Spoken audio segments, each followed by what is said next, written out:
Okay, next let's add our almond butter. Now, I want to give you another warning when you open up the jars.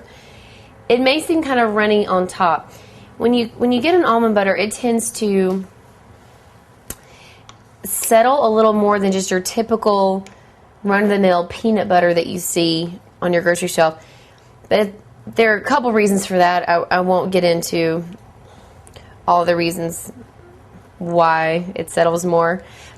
It's healthier. It's made in a less processed way, and so there aren't as many things to kind of hold it together like that. It's not a big deal. You'll see I'm just stirring it just to kind of get it into a better consistency.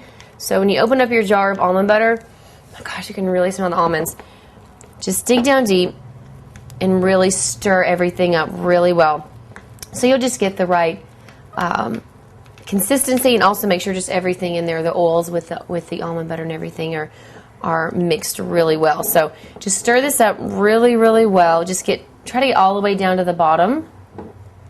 There we go. You can see it's a little bit thicker in there. Oh, that's good. See how that's getting to a much better consistency? That's good.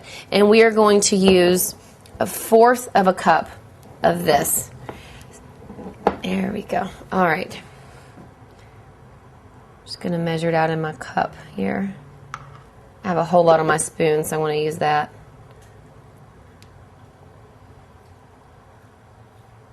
I can hear my water boiling over there.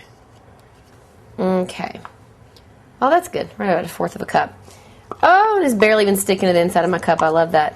I hate when I have peanut butter or almond butter all stuck to the inside of my measuring cups.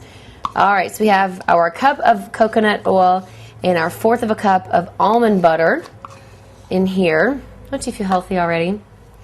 Okay, and then we're going to add just a couple more things in, and then we'll be ready to put on the stove.